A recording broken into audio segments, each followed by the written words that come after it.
السلام عليكم كوكو لي زامي، جسبر كامل تكونوا بيان. معكم من قناة لايف ميمي ستايل الباتنية. هذه أول حلقة اللي راح نبدأ بها الرحلة من قناتي. هنا باش نحكي لكم قصص واقعية مؤثرة تلمس القلب، قصص فيها الحكمة والعبرة والأمل. إذا كنتوا تحبوا تسمعوا حكايات بصوت صادق ونية فأنتم في المكان الصحيح. خلي قصة اليوم راح تكون البداية في مشواري في هذا القناة.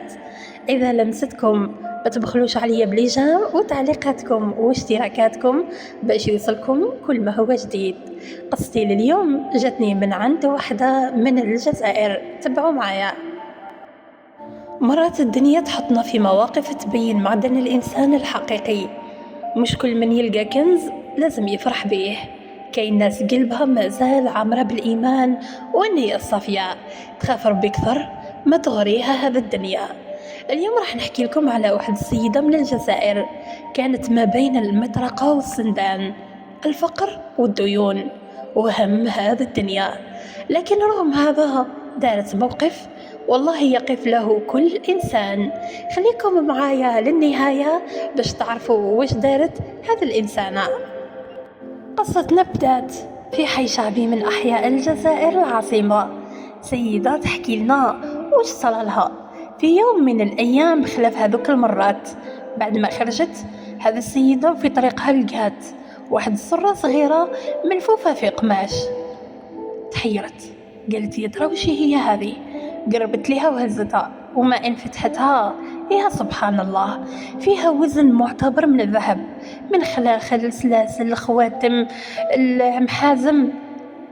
سيدة خلعت وتشوكات، قلبها قريب يحبس، عيونها دمعوا. أول حاجة خطرت في بالها قالت بالك هذا رزق من عند ربي سبحانه، وبالك الدعاء نتاعي استجاب. بصح فجأة حبست، قالت لا لا يا مخلوقة، بالك شي واحد راه موضرو وراه يبكي عليه، هذا رزق الناس لازم تلقى يما ليه. ملت طريقها ولات هي تمشي وتشوف، تحوس شكون اللي بالك موضر هذيك الحزمة تاع او السرة تاع الذهب الثمن. هي تمشي ومن بعد صادفت في هذاك الطريق طوموبيل، وكاينه زوج نساء وراجل، ومرأة كبيرة ووحدة شوية، باين عليهم باللي خلعانين وقلقانين. حست شكت باللي هذوك هما اللي راهم موضرين هذيك السرة. راحت ديريكتوم وتوالهم، سقساتهم قالت لهم واش راكم، واش حوالكم، واش بيكم يا خالتي كذا؟ قالت لها يا بنتي يا بنتي لو كان طلي علينا رانا زاقت علينا. قالت لها خير امي واش كاين؟ حكيت لها، قالت لها اعطيني المواصفات نتاع السره نتاعك. كي عطات لها نفس السره اللي لقاتها السيده هذه، قالت لها ميمتي بالك هذه هي السره نتاعك. كي شافتها الام هذيك نغضت تبكي وتحضن فيها وتسلم وتقولها يا العزيزه تاعي راكي نقدتيني. سبحان الله، مازال كاين عباد الخير كيفك انتي. وبقات تدعي لها وتعاود تدعي لها وتعاود تدعي لها. على حساب واش هضرت لي الفاضله هذه واللي بعثت لي القصه، قلت لي من ثماك تبدلت حياتي، وليت بسكنتي وليت بطوموبيلتي وترقيت في الخدمه نتاعي. سبحان الله، موقف صغير غير لها حياتها. وهنايا كانت العبرة. الأمانة ماشي كلام بس، هي اختبار، وربي ديما يختبرنا باش يفرج علينا. كما قال الرسول عليه الصلاة والسلام من ترك شيئا لله عوضه الله خيرا منه. وهذه كانت حكاية الإنسانة البسيطة، لكن كانت حكايتها عظيمة وبنيتها وربي ما خيبهاش.